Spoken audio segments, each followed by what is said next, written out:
Good evening and welcome to our special post-October 7th Insider Anniversary program. I'm Maayan Hoffman, Executive Editor of ILTV. Today we're joined by four remarkable authors, each of whom has written a powerful book about last year's tragic attack. Their personal stories and experiences from that day have shaped their narratives, giving us new perspectives on the war, its aftermath, and the future of Israel. Amir Tibon, diplomatic correspondent at Haaretz. Author Hadassah Ben-Ari, Jerusalem Post contributing editor Seth Frantzman, and Zionist thinker and analyst Gil Troy. Each brings a unique voice to the conversation. So let's begin. I want to start out by getting a little bit about each of your personal stories. What happened to you on October 7th that led you to write your books? Let's start with you, Amir. Can you take me back to what happened to you on October 7th? Hi, Maayan, and thank you for hosting me on this important discussion today. For me, October 7th hit close to home. My wife and I and our two young daughters were barricaded on that morning in our home in Kibbutz Nachal Oz, the closest Israeli community to Gaza City. We had lived there since 2014. We were raising our daughters there. It was our perfect home, our dream home. And on that morning, all of the dreams were shattered. Our home was attacked. Our community was attacked. Our specific house became the scene of a very, very difficult battle. We were surrounded by armed terrorists from Hamas. A neighbor in the house in front of me died fighting the terrorists. A neighbor in the house behind me was murdered by the terrorists.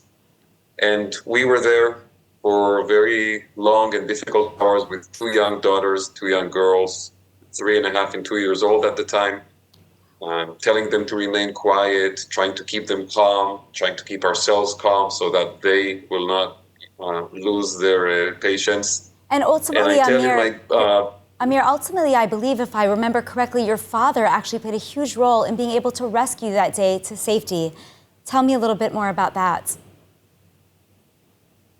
So eventually my parents, both 62 years old, came down from Tel Aviv to the area of Nachal Oz, trying to rescue us. And in my book, The Gates of Gaza, I also tell their story and about the people that they met and rescued along the way.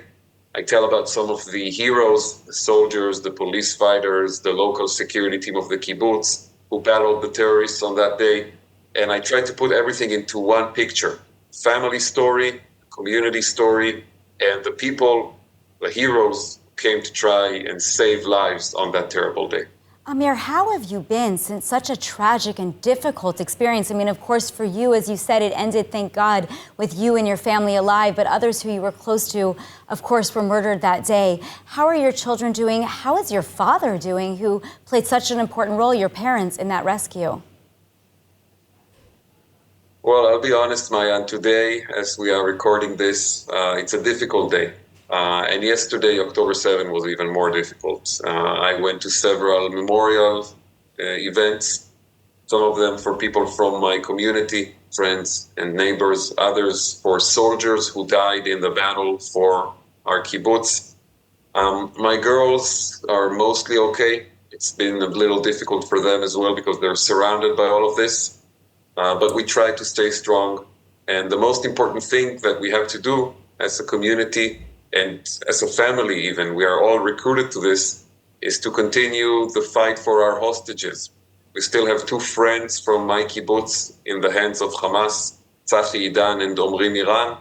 And our number one mission right now, I'm speaking on behalf of my community, but even within my family, me, my wife, my parents, we are all inside of this battle to bring them back to us alive.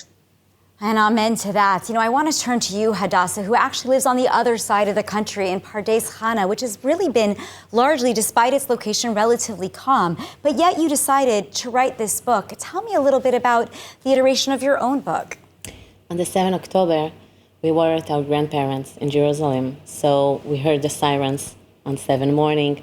And I was after a short night with my tiny baby of 2 months.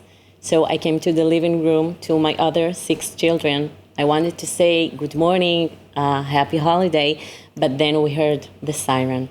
So we got in and out the shelter a lot of times until noon, and I saw my children, they were looking at me, and I didn't know what they can understand because I was terrified. And I told to myself, they can see the horrors through my eyes, but I'm telling them everything will be okay. Let's go in, let's go out, everything will be okay. But I think it was a little lie. So when we came back home to Pardes Chana, experts on TV and online told us, the parents, please don't tell your children anything. Don't give them to see television or see the videos. Don't tell them anything. But I've asked myself, what then? Children have their own way to know. So you ultimately decided to write about heroes. So how did you decide which heroes to put in and how to relate that to children? I wanted to connect my children to the war. I know parents wanted their children to be safe, but when my children asked me the next morning, Mom, can we please watch a movie? I screamed at them, there is a war going on. Our friends are still hiding from the terrorists. So I told them, you know what? I will tell you a story. I wrote a story about this war.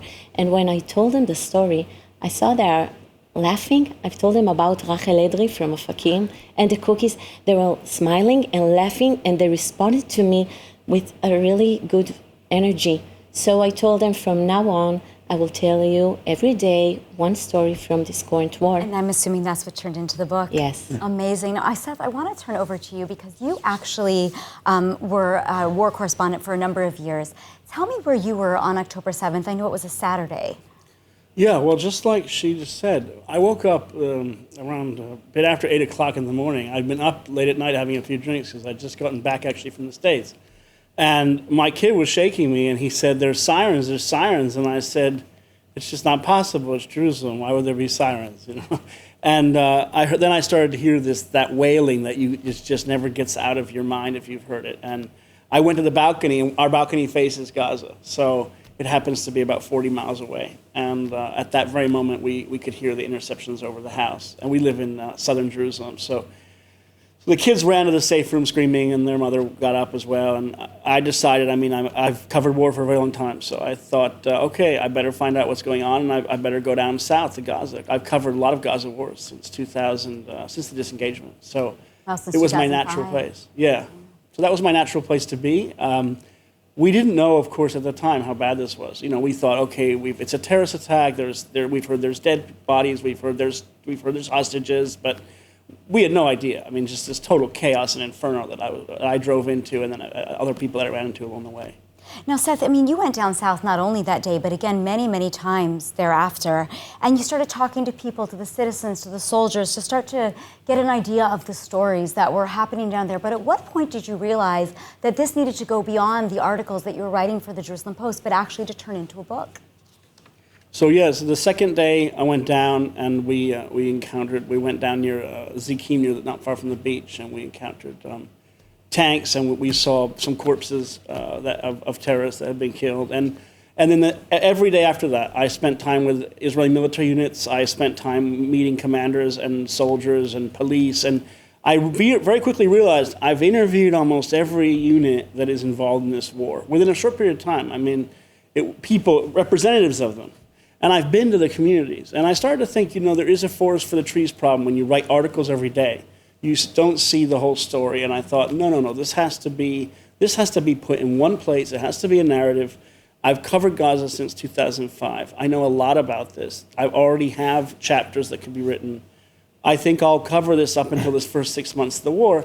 And people said, well, how can you cover a war that's ongoing? I said, I'm not going to cover this for 20 years. This is like writing about 9/11. October 7th is a transformative day in Jewish history, in Israeli history. I want to tell that story through the day, and then the months before and the years before and after, and put it all together. Amazing. Now, Gil, I do want to turn to you because your book is actually a little bit different than the other books, though it is actually a book written in response to the aftermath of October 7th. It provides some of the arsenal, the intellectual arsenal that is needed in order to fight the growing plague of anti-Semitism in response to the atrocities. Tell me a little bit about what people expect to see in your book. So first of all, the first version had been already written. It was a book called Generation Hope. It was a book about a generation, my parents and my grandparents, who came to America and what was going on here, who knew that tomorrow would be better than today. And it's on us to roll up our sleeves and make it happen. And then all of a sudden, October 7th happens. You've heard the stories. And how could it be that in my world, my universe, the academic world, people are saying, this was exhilarating. I'm energized from the river to the sea. It was a betrayal. Now, unfortunately, I've been seeing this betrayal in academia for 20 years. And so the book is letters to my students, telling them about what's happened to academia, defending liberalism, defending Americanism, defending Zionism, and saying the anti-Semitism that they're experiencing, which I never experienced in my lifetime, is unacceptable. And it tries to help them understand what's going on. And the truth is, it's letters to my students, but it's letters to their parents too. Because the parents' generation has to stand up and say, we stand for different values. It's not just to get ahead, it's to know who you are and be ready to fight for the righteousness. And this is a fight for Western civilization, not just for Judaism and the Jewish people and Israel. Now, speaking of being able to have the longevity here in this country, Amir, I want to jump back to you. What brought you originally to live in Kibbutz Nachal Oz? And I mean, now that you've had this year away, do you still believe in the kibbutz life? And will your family go back and feel safe there? We moved to Nachal Oz, Miri and I, in the summer of 2014. This was immediately after the Israel-Hamas war of 2014, what we called Operation Protective Edge, Tzuk Eitan. During that war, terrible tragedy had happened in the kibbutz. 4-year-old child, Daniel Tregerman, was killed by a mortar launched from Gaza, and this caused a deep crisis in the community.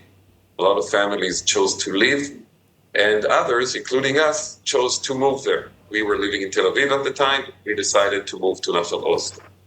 And the place turned to be our home, our community. We got married there. We raised our daughters there. Regarding the future, I have to say the conversation about going back to the kibbutzim is very much related to the issue of the hostages. And I'll just give a personal example that I think explains it better than any message. For us to go back to Nachal Oz, it means to go back into a house, like I said earlier, where a neighbor was killed in the house in front of us, another neighbor was murdered in the house behind us, and a brave policeman was killed on our doorstep. And this is the house where we will have to raise our daughters and live our lives, surrounded by all this death. And I believe, yes, we can do it. If we believe in this mission of Zionism, we can do it.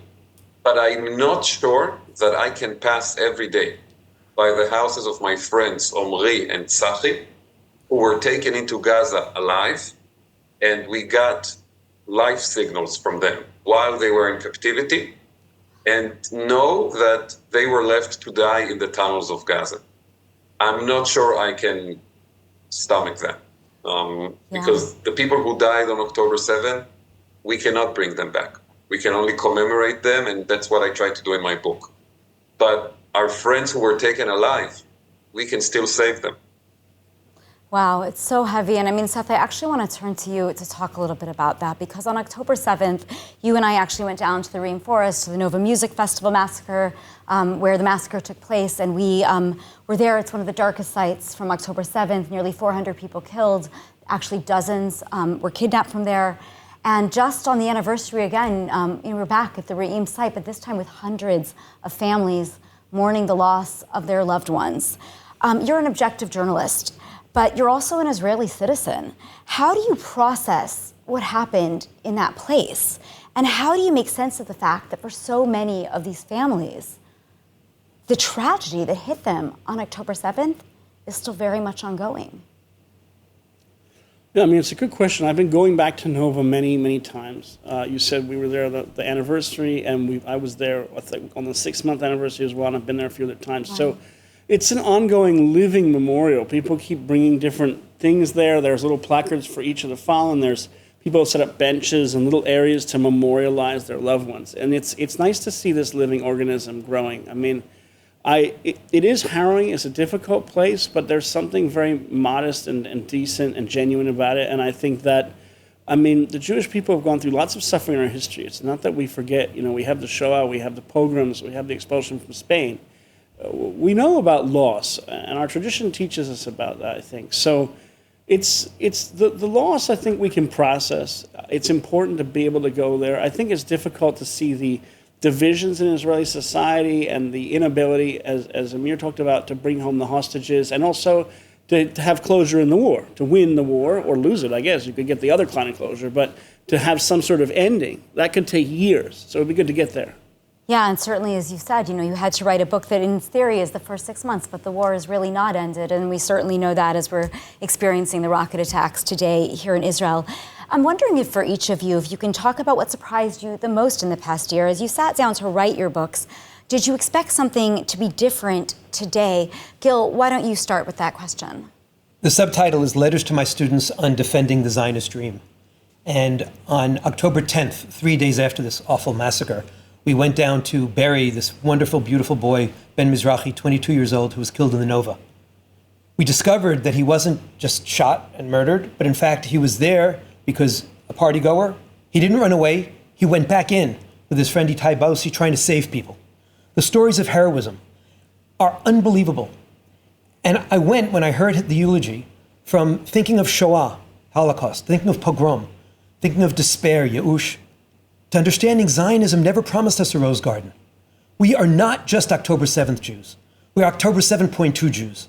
And Zionism is about taking whatever they throw at us, and it's the jujitsu, turning it back and making it bloom. And so I've seen such inspiration, and the book ends on a high note, not on the negative betrayal of the academics, but on the beautiful affirmation of Zionist values and Jewish values by our holy students at Columbia, at Harvard, at Rutgers, and here every single day by our soldiers and this extraordinary generation who's going to make things better. Now, Hadassah, that is really the premise of your book. So I would love for you to talk about not the heroes actually that are in it necessarily, because I think people should get your book and read it, but who is the hero that you didn't get to include because you'd already written it when you discovered this hero? It's not just one hero, and I must say we wrote about 200 heroes, and we published 70 stories, and I hope we will publish more books, more values, the second and the third. But I guess that today I will want to write about the children that their parents, their fathers got injured in Gaza or in the north, because we are going on, and the ones that dead are dead, but those children are looking on their parents or their fathers, and they are the real heroes, those children, because they are going to get over their hearts these heroic stories until the end of their days. Oh, now we're going to run out of time, but I want to be able to ask another question both to Seth and to Amir. Where do we go from here? What's the next chapter in your book and for Israel? Amir, why don't you start with this final question, and then Seth, you can conclude us. Honestly, when I was writing The Gates of Gaza, I kept the issue of the hostages to the end, the last chapter, because I was convinced that by the time my deadline from the publisher, Little Brown and Company, would arrive, I had to give them the manuscript by a certain date, we will have all of them back with us. And that never materialized. And I finished the book on a sad note because of that. But I do have my hope to put out a second edition, an updated edition with the return of all the hostages. And I also want to say that I have read the Hebrew version of Hadassah's book, and there are truly incredible stories there. And I think it's so important to educate Israel's next generation about the heroism that we saw on October 7 and beyond. And this is something that it's part of the mission that we have to take upon ourselves. Well, thank you for that. And Seth, final sentiments. Where do we go from here? What is the next chapter?